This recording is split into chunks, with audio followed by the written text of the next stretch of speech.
Hey everybody, this is ep8-LODWise, and today we're going to be talking about The Walking Dead episode 8. Not bad episode, actually. Very, very nice. It was one of these episodes that was kind of slow, but yet they needed it to actually start focusing and taking the group and moving them forward, kind of thing. It wasn't like one of the other episodes. It was nothing but talk and nothing really happening. This one was a lot of talk, but there was a shit ton of action in this episode as well. And there's a lot of more questions here that I'm having that I'm honestly not sure exactly what the answer is quite yet.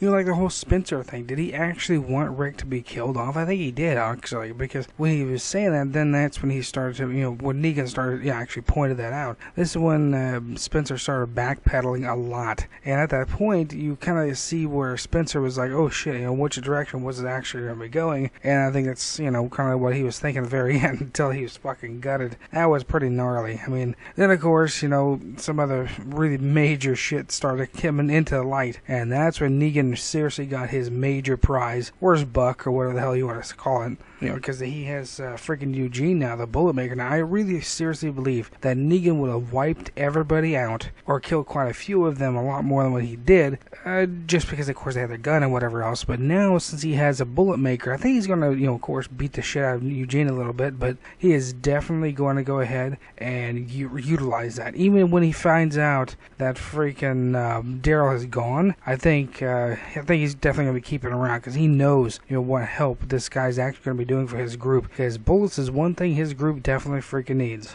Now, I do want to go back and look at all of that, that boat, where they had the moat around it, I'm very curious exactly who this person is, because we've seen him at the very end. We've seen him with his crazy, with his freaking boots with wire around him. I'm very curious who the hell this person is. I mean, is this person going to be more like a Negan person? Which, hell, at this point it could be, because think about it, Rick went in and wiped his shit out. It didn't take a small amount of stuff. They took everything. They even pulled the freaking little boat over to the ground. So at that point, this guy's gonna be fucking pissed off, especially since with all the bullet holes and all the ammo and shit like that on the ground.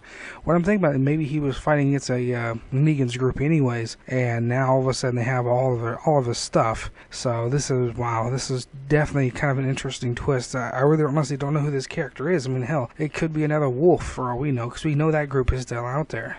I kind of want to jump back to Daryl. I'm kind of curious who the hell got him out. I think it was freaking one of his wives or whatever else. And I'm kind of curious why the hell Daryl actually killed the big guy. I mean, at that point, he probably just took him out because he was already frustrated with the whole scenario, and this is one guy he was able to take out at that time. Or maybe he just didn't trust him with that. I'm just kind of curious exactly who let him out, because it could have been the big guy there, or it could have been freaking one of his, Negan's wives or whatever else. This is kind of interesting. I'm kind of curious who the hell got him out. Was this planned like it was last time? Maybe I don't think last time was planned. It might have been, but I mean, it could have been kind of one of those and just kind of went a little too far where he actually got out. And the whole thing, kind of talking about Negan as well, he shaved his face, man. He looks fucking weird. He does not look like the menacing character as he was before, so I'm very curious of why he did that in the first place. He just looks fucking weird. Does not look like Negan. He kind of almost reminds me of the comedian at that point. He is just, well, his whole character reminds me of that anyways, just the comedian,